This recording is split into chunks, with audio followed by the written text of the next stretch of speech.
सुख के सब साथी दुख में न हो।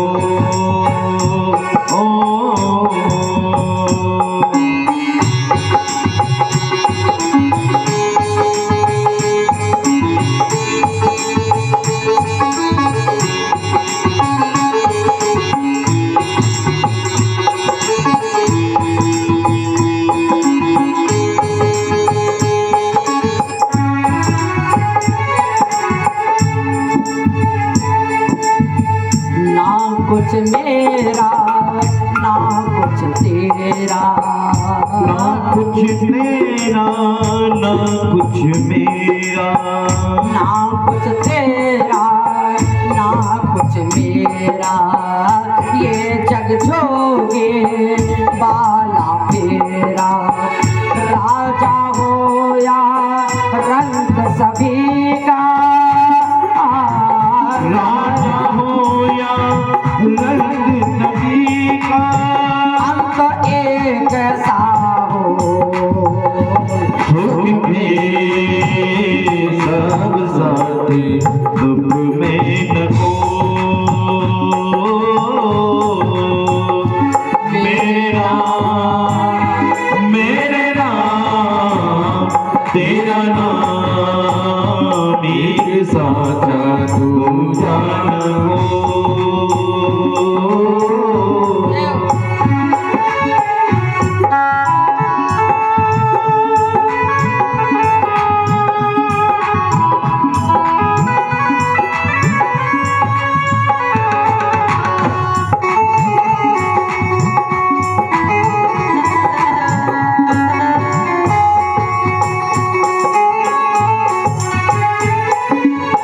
बाहर की तो माटी भागे,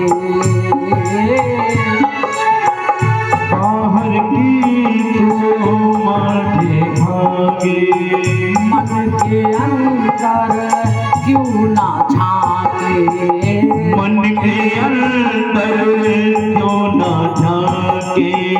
उजले तन अभिमान किया है,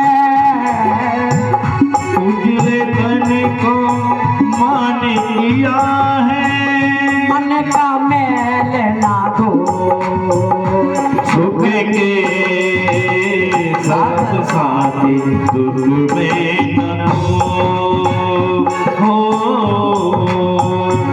मेरे राम तेरा नाम एक साचा तू जान हो।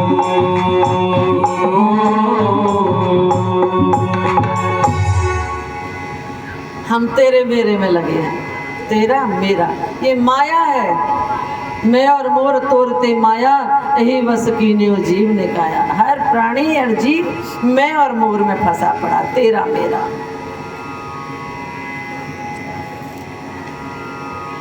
लेकिन अंत समय एक ही होना है, राजा भी की भी दो मुट्ठी राख होनी है, और रंक की भी, भिखारी की भी दो मुट्ठी राख होनी है।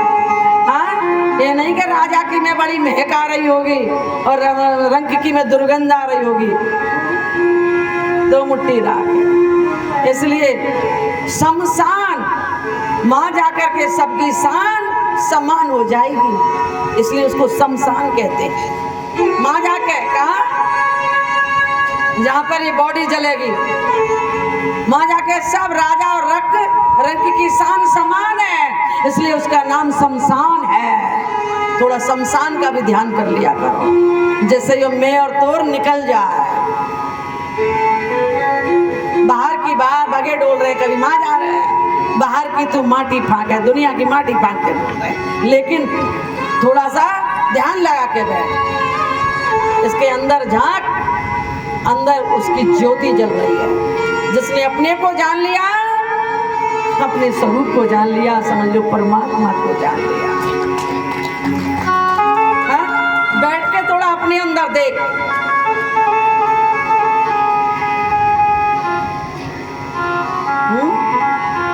तो तुम्हें उसकी ज्योति जली हुई दिखाई दी। उसको तो झांक नहीं रहे, अंदर बैठा है। और दुनिया में माटी फाटते डोल रहे हैं, भगवान माँ मिलेगा, भगवान माँ मिलेगा, माँ चलो। ऐ नहीं है भगवान तुम्हारे अंदर ही बैठा है।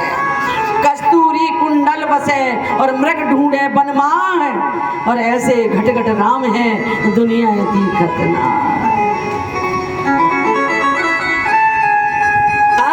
इसलिए ज्यादा प्रपंच में मत पड़ो, इधर उधर भाग रहे। हाँ कहीं कथा हो रही हो तो अवश्य जाओ, कथा को मत छोड़ो। तो आइए, प्रिय व्रत का मतलब है कोई जीवन में अच्छा सा व्रत मीन्स लक्ष्य धारण कर लो अपने मन पे। तो आप कौन बन जाओगे? लक्ष्मण। जैसे लक्ष्मण 14 वर्ष तक सोए नहीं, ऐसे ही आप 14 वर्ष की बात नहीं कर रहे हैं हम आपसे। आप कोई मन पे कोई अच्छा लक्ष्य रख लो कि हमने मनुष्य का शरीर धारण किया है तो हमको भगवान का दर्शन करना है, भगवत प्राप्ति करनी है, जीवन में कोई अच्छा काम करना है। ऐसा लक्ष्य धारण कर लोगे तो ये शरीर रूपी नाव डूबेगी नहीं। जैसे नाव चल रही है और नाव में मल्ला नहीं है तो नाव डूब जाएगी, ऐसे ही ये जीवन रूपी नाव है, इसमें कोई लक्ष्य नहीं है, मल्ला रूपी लक्ष्य, तो ये नाव डूब जाएगी मेरे प्यारे भक्तों। इसलिए अपने मन में कोई लक्ष्य धारण कर लो कि मुझे ये तो करना ही है, ठीक है। तो आइए आगे चले, उसको कहते हैं प्रिय व्रत। तो प्रिय व्रत नारद जी के आश्रम पर रहते थे, हरि चर्चा सुनते। अब जिनका मन भगवान में लग जाए उनका मन गृहस्थ में कैसे लगेगा। इस बात पर प्रश्न किया था कि प्रिय व्रत तो आत्माराम थे, वो तो अपनी आत्मा में आराम करते थे, उसमें दर्शन करते थे। तो फिर उन्होंने ब्याह क्यों कर लिया? बोले ब्याह करने से ये थोड़ी है कि भगवत प्राप्ति नहीं होती। अरे भगवान की प्राप्ति ही गृहस्थ में होती है। जितने भी आप देखोगे ना तो गृहस्थ में ही भगवान आए हैं, गृहस्थ में ही आए हैं। देखो ध्रुव जी के वंश में पृथु महाराज आए अवतार लेके, ध्रुव जी के वंश में आए, और आगे देवकी वसुदेव, अत्रि अनसुईया, करदम देवहूति, क्या ये गृहस्थी नहीं थे? मनु शत्रुपा, कैसे कैसे 5 बच्चे हुए, 5 संतान। अभी हम सुनाते आ रहे हैं आपको कथा, सबके भगवान कहीं पुत्र रूप में कहीं पुत्री रूप में अवतार ले लेकर के आ रही हैं। बोलो, तो ये सब गृहस्थ में ही होता है। लेकिन गृहस्थ को कैसे जिया जाता है वो भागवत सिखाती है। कैसे कि कर सो कर्म करहु विधनाना, मन राखो निज कृपा निधान।